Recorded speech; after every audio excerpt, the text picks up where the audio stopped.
When cleaning pennies, you need a half cup of vinegar and you need 2 teaspoons of salt. You mix the salt and vinegar together until the salt is dissolved.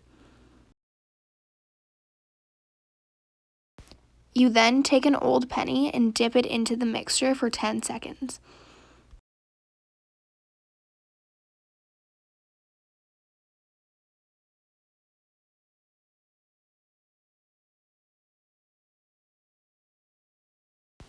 After taking it out, you can see that the side that was dipped is now clean.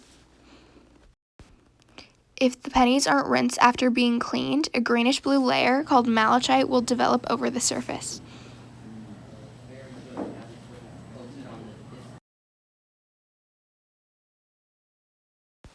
Pennies are made of copper.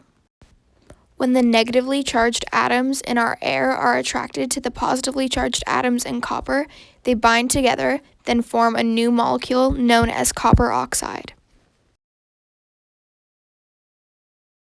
The acid in vinegar reacts with sodium chloride, giving it the ability to remove copper oxide.